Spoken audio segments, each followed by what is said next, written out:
یا اللہ اسلام کو عمر بن حشام یا عمر بن خطاب سے طاقت دے۔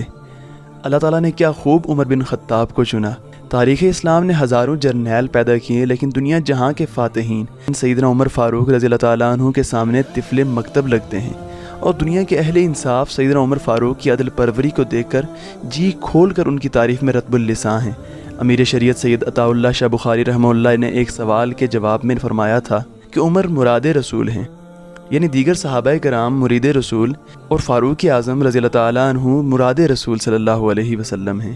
ایک عالم نے کیا خوب کہا کہ عمر پیغمبر اسلام کے لیے عطائے خداوندی تھے۔ ان کے علاوہ اور بھی بہت سے علماء اسلام نے اپنے لفظوں میں بارگاہ فاروقی میں عقیدت کے پھول نچھاور کیے ہیں۔ جب مصر فتح ہوا تو مسلمانوں نے ایک روز ایک عجیب ماجرا دیکھا کہ مصری ایک نہایت ہی حسین و جمیل لڑکی کو سجا سنوار کر دریائے نیل میں ڈالنے لگے ہیں۔ مسلمانوں نے انہیں ایسا کرنے سے روک دیا اور ان مصریوں کو ساتھ لے کر فاتح مصر حضرت عمر بن العاص رضی اللہ تعالیٰ عنہ کی خدمت میں پہنچ گئے اور سارا قصہ بیان کیا۔ اہل مصر نے حضرت عمر بن العاص رضی اللہ تعالیٰ عنہ سے کہا کہ ہمارے ملک میں کاشتکاری کا دار و مدار دریائے نیل پر ہے۔ ہمارے ہاں یہ دستور ہے کہ ہر سال ایک حسین و جمیل کنواری لڑکی دریا میں ڈالی جاتی ہے۔ اگر ایسا نہ کیا جائے تو دریا خشک ہو جاتا ہے اور قحط پڑ جاتا ہے۔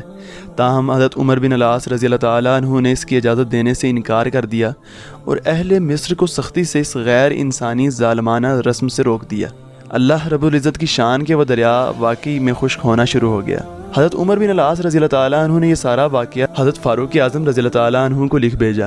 جواب میں آپ رضی اللہ تعالیٰ عنہ نے تحریر فرمایا کہ دین اسلام ایسی وحشیانہ اور جاہلانہ رسموں کی اجازت نہیں دیتا۔ تو حضرت عمر رضی اللہ تعالیٰ عنہ نے ایک خط دریائے نیل کے نام لکھا جس کا مضمون یہ تھا: بسم اللہ الرحمن الرحیم۔ یہ خط اللہ کے بندے عمر بن خطاب رضی اللہ تعالیٰ عنہ کی طرف سے نیل مصر کے نام ہے۔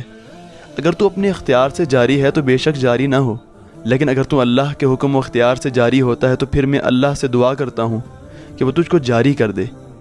اس خط کے ڈالتے ہی دریائے نیل بڑھنا شروع ہوا اور پچھلے سالوں کی نسبت 6 گز سے زیادہ بڑھا، اور اس کے بعد پھر کبھی نہ سوکھا۔ ایک بار یوں ہوا کہ حضرت عمر فاروق رضی اللہ تعالیٰ عنہ ایک بار مدینہ منورہ میں تشریف فرما تھے کہ زلزلہ کی کیفیت زمین پر طاری ہوئی اور زمین کانپنے لگی۔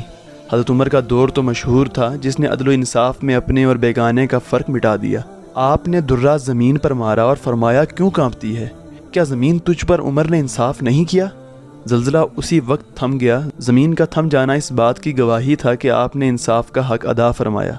شاعر نے اصحاب نبی صلی اللہ علیہ وسلم کی شان میں کیا خوب کہا ہے کہ اللہ نے زینت بخشی ہے افلاک کو روشن تاروں سے، اسلام نے عزت پائی ہے محبوب خدا کے یاروں سے۔ بو بکر و عمر ہیں سمع و بصر، عثمان و علی ہیں قلب و جگر، حضرت کے ہیں منظور نظر ہو کیوں نہ محبت چاروں سے۔ ہوتے ہو خفا کیوں پوچھو تو ذرا غداروں سے، تعریف صحابہ ثابت ہے قرآن کے 30 پاروں سے۔ اگر آپ کو یہ ویڈیو پسند آئی ہو تو لائک، شیئر اور سبسکرائب ضرور کیجیے گا۔ ملتے ہیں اگلی ویڈیو میں، تب تک اپنا خیال رکھیے۔ اللہ نگہبان۔